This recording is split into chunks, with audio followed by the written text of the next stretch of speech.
भाजपा विकास का पेड़ लगाना चाहती थी।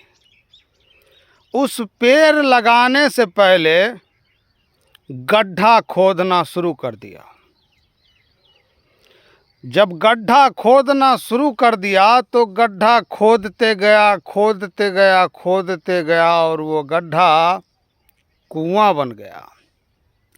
विकास का पेड़ तो रोपा नहीं गया, उल्टे लोकतंत्र के हाथी को उस गड्ढे में गिरा दिया गया। ताली थाली और डंका गोदी मीडिया और भाजपा के तमाम समर्थकों ने लोकतंत्र के हाथी के पीछे वो ताली थाली डंका बजाना शुरू कर दिया। लोकतंत्र का हाथी भागने लगा और उस हाथी को भगाते भगाते विकास का जहां पेड़ लगाना था, जो गड्ढा कुआं बन गया था, उसी गड्ढे में लोकतंत्र के हाथी को गिरा दिया गया। बच ये गया कि उस हाथी को दफना नहीं पाया भाजपा के आईटी सेल, वो गोदी मीडिया, वो प्रधानमंत्री नरेंद्र मोदी, अमित शाह, दफना नहीं पाया। अब हाल ये है कि जन चेतना का सैलाब आया और उस सैलाब ने लोकतंत्र के हाथी को उस गड्ढे से बाहर निकाल लिया। बीएल संतोष बताते हैं कि उत्तर प्रदेश की आधी सीट, 80 में से 40 सीट फांसी हुई है। महाराष्ट्र के किसी भी लोगों से अगर आप बात करें, आप पूछे, तो ये साफ तौर पे कहेंगे गुजराती इलाके 2 ही है। 48 में से 2 सीट पर ही भाजपा जीतती दिख रही है। बिहार में भाजपा के किसी बड़े नेता से आप बात करें तो वो पटना साहिब और गोपालगंज से आगे उनको दिखाई नहीं देता। तेलंगाना हो, छत्तीसगढ़ हो, मध्य प्रदेश हो, राजस्थान हो, 100% स्ट्राइक रेट के साथ भाजपा ने जो बैटिंग किया था, जो ओपनिंग पार्टनरशिप हुई थी, कहीं न कहीं वो ओपनिंग पार्टनरशिप फेल होते दिख रही है। ना तो ये 2014 का विकेट है और ना वो टीम है। टीम इसलिए नहीं कहूँगा क्योंकि जितने भी टीम के लोग थे, चाहे वो ओपनर हो, फर्स्ट डाउन हो, सेकंड डाउन हो, थर्ड डाउन हो, मिडिल ऑर्डर से पुछल्ले ऑर्डर तक के बल्लेबाजों को भाजपा के साहब और छोटे साहब, मोदी और अमित शाह ने जमीन में गाड़ दिया। प्रकाश जावड़ेकर, मुख्तार अब्बास नकवी, राजीव प्रताप रूढ़ी, शाहनवाज हुसैन, रविशंकर प्रसाद, गिनते चले जाइएगा।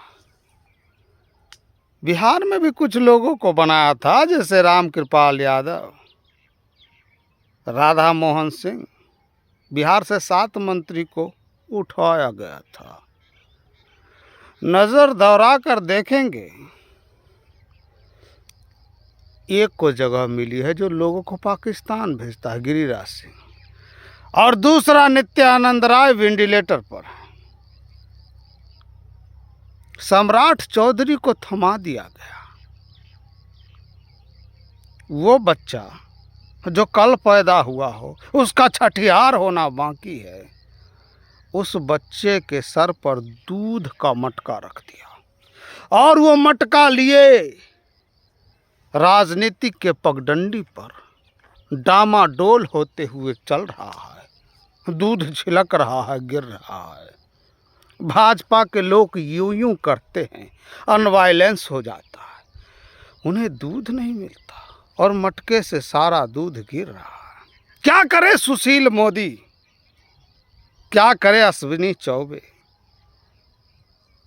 किसी की कुछ चलती नहीं है। मुख्यमंत्री का कैंडिडेट देवेंद्र फडणवीस को उप मुख्यमंत्री बना दिया जाता है और जो कांग्रेस से आए हुए लोग हेमंत बिश्व शर्मा, उसको मुख्यमंत्री बना दिया जाता है।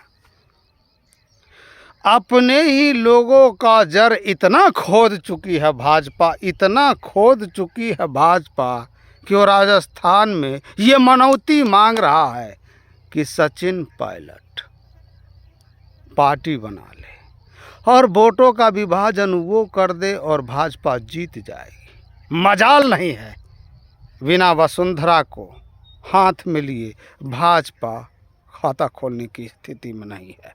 अभी तक वसुंधरा से इनका तालमेल नहीं बैठा है।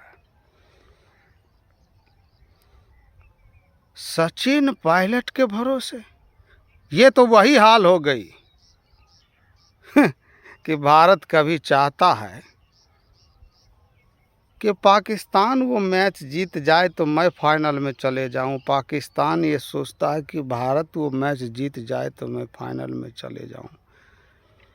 या भारत ये सोचता है कि बांग्लादेश ऑस्ट्रेलिया को हरा दे तो मैं फाइनल में या सेमीफाइनल में चले जाऊं। क्योंकि अंक गणित इतना नीचे हो जाता है कि दूसरे पे लोग रिस्पेक्ट हो जाते हैं।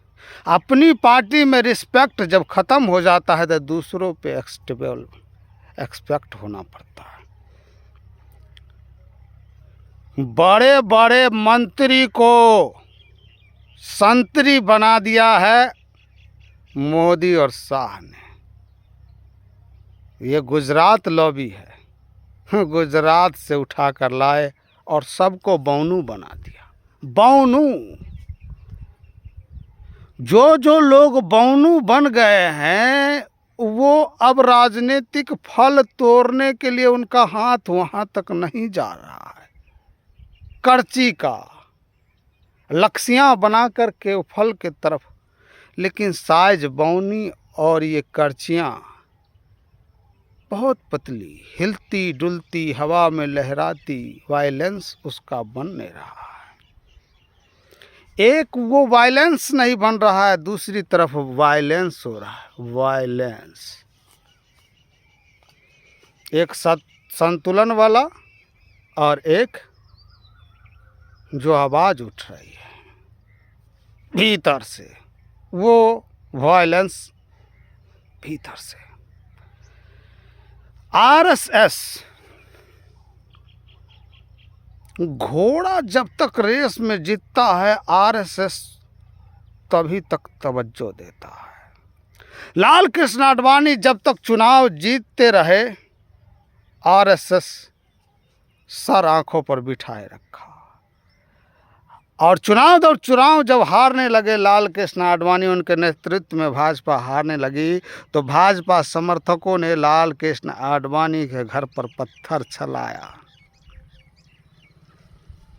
भाजपा का ये मोदी रूपी घोड़ा लंगड़ा हो रहा है और घोड़ा जब लंगड़ा हो जाता है तो या तो उसे गोली मार दी जाती है या फिर उसे उस अस्तबल में रख दिया जाता है जहाँ बस जिंदगी के नाम पर वो जिंदा रह सके। कौन चना, कौन गुड़, कौन पपीता, कौन कैल्शियम, कौन ग्लूकोज देता है उस घोड़े को। बाकी बची जिंदगी वो घोड़ा उसी अस्तबल में बस खुद को समेटे किसी तरह झुंझलाहट में वक्त बिता देता है। आरएसएस अब इस लंगड़े घोड़े पर दाव नहीं खेल सकता। 2024 के चुनाव में पूरे भारत का जो माहौल है ये बताता है, ये जताता है कि ताली थाली वाला ये घोड़ा अब पानी मांग रहा है।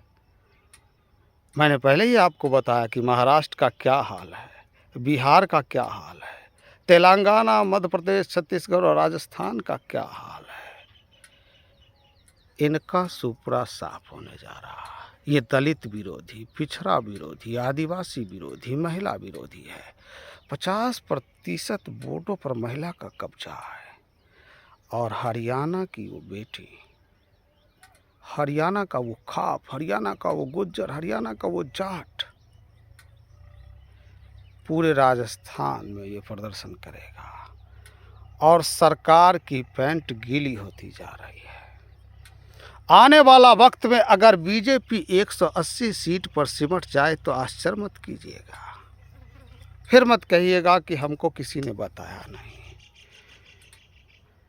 तो अगर आप हमें YouTube पर देखते हैं तो चैनल को सब्सक्राइब कीजिए और Facebook पर देखते हैं तो फॉलो कीजिए। बहुत बहुत शुक्रिया।